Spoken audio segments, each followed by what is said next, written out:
Hi, hello. I'll be honest guys, today's video is really just an excuse for me to gush over my favourite books. And when I say favourite books, I'm talking about the books over the last year and a half that I've read that have had such a massive impact on me, that have changed me as a person, breathed new life into my reading. And that is what I feel like literary fiction has done for me over the last couple of years. Literary fiction has dug its way into my heart and has not let go. So in today's video, we are going to be going through every single literary fiction book that I have given 5 stars. And before I started reading literary fiction, I kind of wondered what the difference was between general fiction and literary fiction. And I think really the main difference is that literary fiction tends to have a much more insular focus on character and theme rather than plot. And I've pulled up a description. So my good friend Google says literary fiction is a category of fiction that emphasises character, theme and style over plot, often exploring serious and complex social or political issues. I would say that's very on brand for the type of horror that I love as well, that explores important topics using horror motifs and themes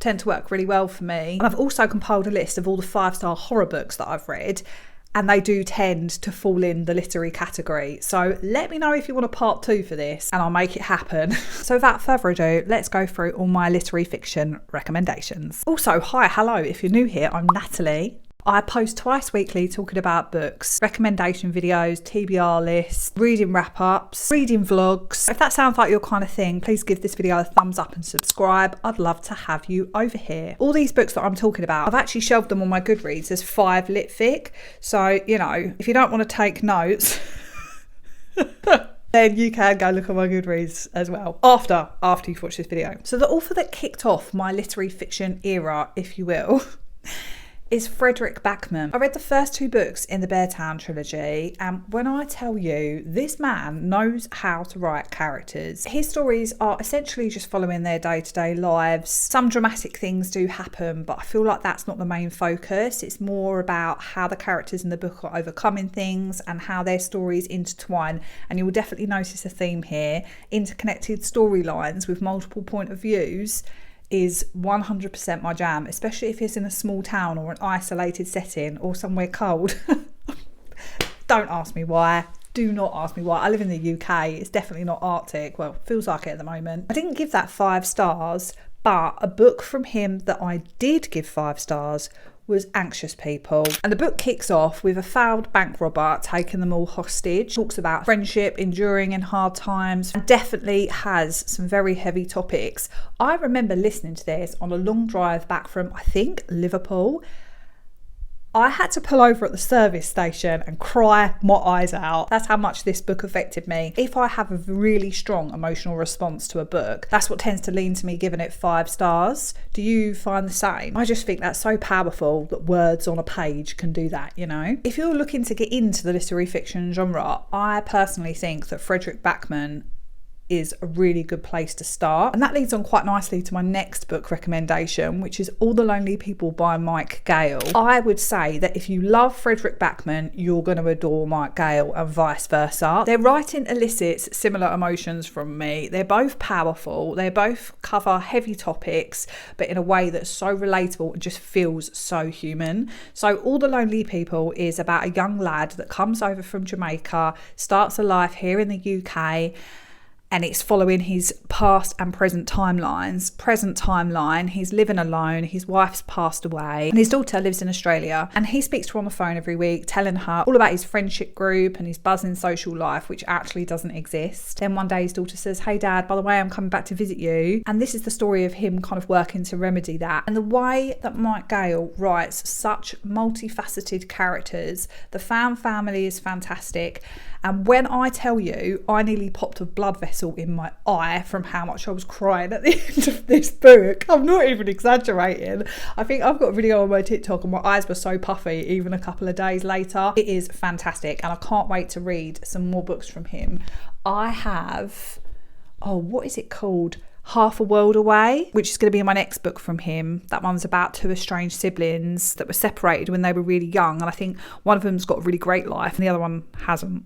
That's probably going to be another crying fest. I better set aside a few days when I don't mind having puffy eyes. I'm on the theme of books that elicited a strong emotional reaction. Betty by Tiffany McDaniel. This was actually my favourite book from last year. It follows a girl called Betty from childhood. She's Cherokee, her dad's Cherokee, her mum's white, and it's about her life growing up in her family in the Appalachian foothills, the discrimination that she faces, but also how her dad just weaves magic into her everyday life, getting to know her ancestry. There's just so much in this. I can't even convey how brilliant this book is. It tore me apart. And again, made me sob. If you've read Demon Copperhead, I've heard that you'll really love Betty. I actually DNF'd Demon Copperfield. It wasn't for me, but I loved this. Her writing is just so beautiful. You get swept away in it all. I wouldn't shut up about this book over on my TikTok. And Tiffany McDaniel, the author, reached out to me and actually sent me a signed little book plate for this book, and also On the Savage Side, which is another book from her that I've read and enjoyed, and a little thank you card, which obviously just means the world. And this is kind of loosely based around her mother, Betty. So the foreword says, my mother Betty was born February the 12th, 1954 in Ozark. She was born to a woman as telling as a dream and to a man who was a Cherokee, a moonshiner, a myth maker. One of 12 children, my mother came of age in the foothills of Ohio Appalachians. This book, part dance, part song, and part shine of the moon. Above everything else, this story is, always and forever, the Little Indians. I love you, Mum. This book is for you and all your ancient magic. I don't know if that just gives me the feels because I've read it. It's just incredible. Incredible. Smell of Other People's Houses by Bonnie Sue Hitchcock was such a banger. This is a recent read for me. There's a group of teenagers all growing up in Fairbanks, Alaska. There's interconnected storylines. And again, lots of important themes are covered in this book. There's abuse, poverty, discrimination, family dynamics, friendship. Oh, it was just so great. And again, the writing was amazing. I actually read this via audio, and I would highly recommend that because the audio I thought worked really well. There are quite a few characters, and I did get a little bit confused in the beginning just because there are so many characters, but there is like an index at the front giving you the order of the characters and when they appear. There's a map as well of Fairbanks so you can see where the characters are.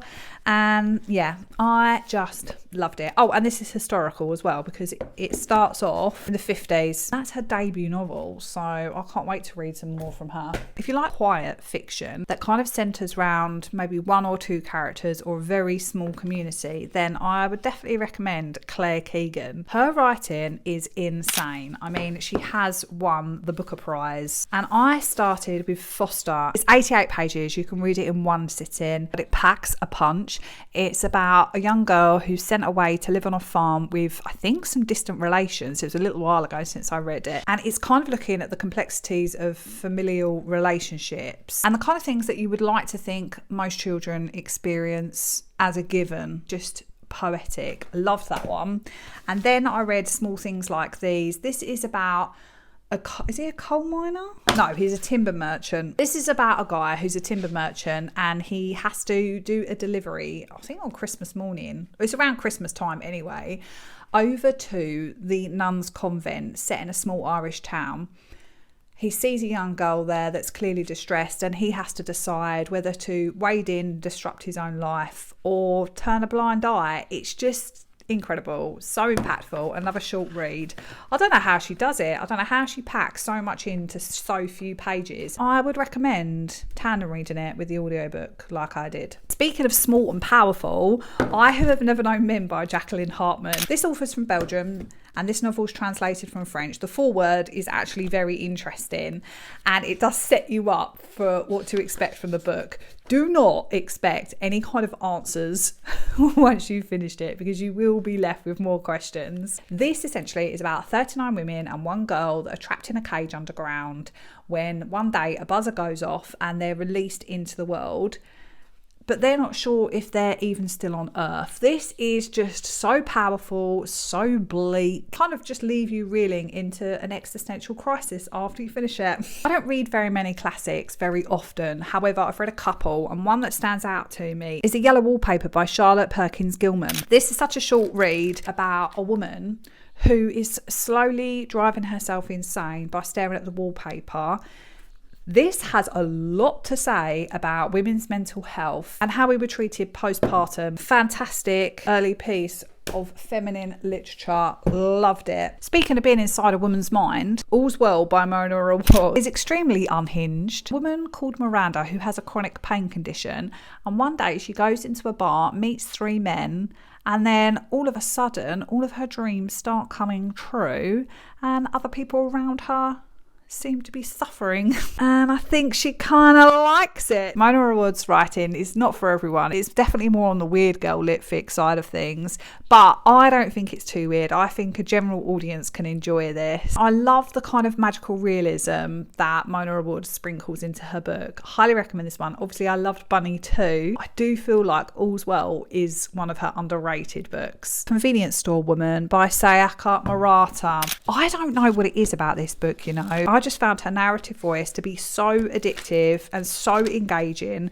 It's basically about a woman contemplating whether the life she has already is enough. She loves working in a convenience store and making sure everything's in its place and as it should be. And it's a good time. It is a good time. The next couple of book recommendations I have for you, I have spoken about at some length on this channel, so I won't go into it too much. Emily St. John Mandel. This is like a quiet post-apocalyptic story with interconnected storylines, with a few little twists and turns. I just find her writing so immersive. And if you enjoy Emily St. John's writing, then I think that you would probably like Charlotte McConaghy as well. I do feel like they kind of go hand in hand. If you enjoy one, you'll probably enjoy the other. Slow, very quiet, introspective, and I feel like they both kind of fall under the cli-fi category, which is like climate literary fiction. More so Charlotte McConaghy. Once There Were Wolves, again, this is one of my favourites, so I have spoken about this at length, so I'll keep this brief. 2 sisters move to the Scottish Highlands in an attempt to relocate wolves into the wild, and it's got thriller vibes to it as well. So good. Notes on an Execution. This one's on a reading vlog. Any of these books that I've vlogged or mentioned in previous videos, I'll make sure I'll put them in the description below. Notes on an Execution.